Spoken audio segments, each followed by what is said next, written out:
Monumen Pancasila Sakti. Aku, Andini Ramadhani, akan mengajak kalian untuk menjelajahi apa aja yang ada di monumen ini. Jangan lupa nonton dari awal sampai akhir ya teman-teman.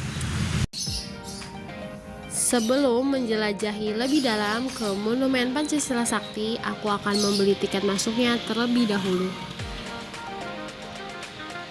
Nah, ini dia tiket untuk kita masuk ke dalam Monumen Pancasila Sakti seharga Rp5.000.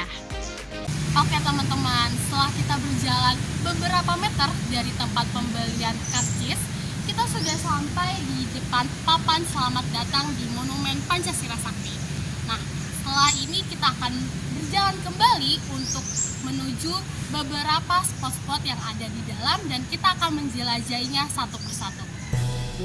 Monumen Pancasila Sakti dibangun di atas tanah seluas 14,5 hektar.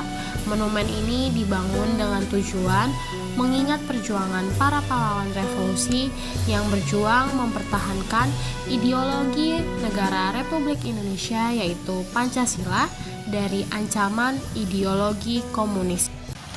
Sekarang aku berada di area dalam Monumen Pancasila Sakti. Selanjutnya aku akan membawa kalian semua ke spot yang pertama.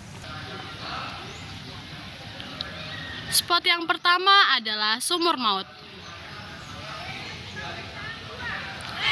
Ketika kita ingin menuju ke spot Sumur Maut, kita harus melewati lapangan yang cukup luas ini.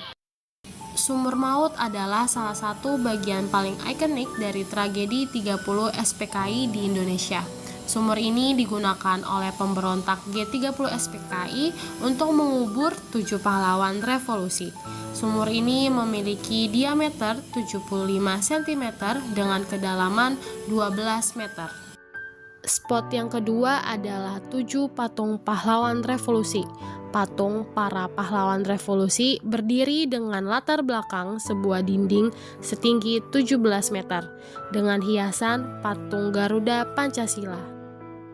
Di bawah relief terdapat tulisan waspada dan mawas diri agar peristiwa semacam ini tidak terulang lagi. Spot yang ketiga adalah Rumah Penyiksaan. Bangunan ini adalah sekolah rakyat yang dimiliki oleh seorang simpatisan PKI bernama Bambang Harjono. 4 dari 7 pahlawan revolusi sebelum jenazahnya dibuang ke dalam sumur sempat mengalami penyiksaan di bangunan ini. Tidak jauh dari rumah penyiksaan, spot berikutnya adalah sebuah rumah kecil yang dijadikan sebagai pos komando. Rumah ini sebelumnya adalah rumah milik penduduk Lubang Buaya bernama Bapak Sueb. Pos komando ini masih dipertahankan keasliannya sampai isi rumah pun sebagian besar masih asli, seperti meja, kursi, lemari, tempat tidur, dan mesin jahit. Selanjutnya, dapur umum, rumah milik penduduk setempat bernama Ibu Amroh digunakan oleh pemberontak G30 SPKI sebagai prasarana pendukung logistik.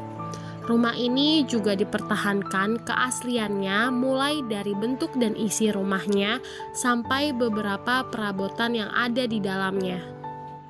Tadi aku sudah menunjukkan spot-spot yang ada di Monumen Pancasila Sakti. Selanjutnya aku akan memberitahu kepada teman-teman semua kendaraan-kendaraan apa saja yang digunakan oleh pemberontak pada masa G30 SPKI.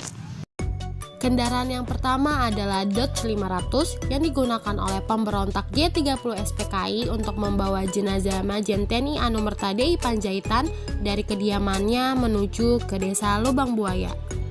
Kendaraan yang kedua adalah Panzer Sarasen, tidak digunakan oleh pemberontak melainkan digunakan untuk mengantarkan jenazah Letjen TNI Anumerta MT Haryono ke TMPN Kalibata. Kendaraan berikutnya adalah Toyota FJ25 yang digunakan oleh Soeharto ketika mendengar berita pemberontakan G30 SPKI pada dini hari. Kendaraan yang terakhir adalah Oldsmobile 98 milik TNI Anumerta Ahmad Yani yang dihapus dari inventaris Angkatan Darat dan kemudian kendaraan ini dipamerkan di Monumen Pancasila Sakti. Aku akan masuk ke dalam gedung Monumen Pengkhianatan PKI yang di dalam sana terdapat miniatur-miniatur peristiwa apa saja yang terjadi pada masa itu. Museum ini menampilkan diorama peristiwa G30 SPKI serta berbagai benda sejarah lainnya yang terkait tokoh dan peristiwa tersebut. Diorama yang ada di museum ini menampilkan upaya PKI dalam menggulingkan pemerintah Indonesia. Setelah dari gedung Monumen Pengkhianatan PKI, kita akan menuju ke dalam Museum Paseban. Di Museum Paseban ini tidak beda jauh dengan Museum Pengkhianatan PKI, terdapat diorama yang terjadi pada peristiwa G30 SPKI, yaitu terdapat diorama yang menggambarkan penculikan dan penembakan 7 pahlawan revolusi, Ade Irma, serta pengangkatan jenazah sampai proses pemakamannya. Ada pula foto-foto para pahlawan revolusi yang dipajang di dinding Museum Paseban. Berikutnya adalah ruang relik, merupakan tempat dipamerkannya barang-barang milik pribadi para pahlawan revolusi, terutama pakaian yang mereka kenakan ketika mereka diculik, disiksa sampai akhirnya dibunuh.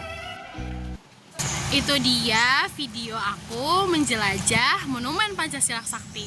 Semoga apa yang aku sampaikan bermanfaat buat teman-teman semua ya. Jangan lupa untuk datang dan berkunjung ke Monumen Pancasila Sakti. Dadah!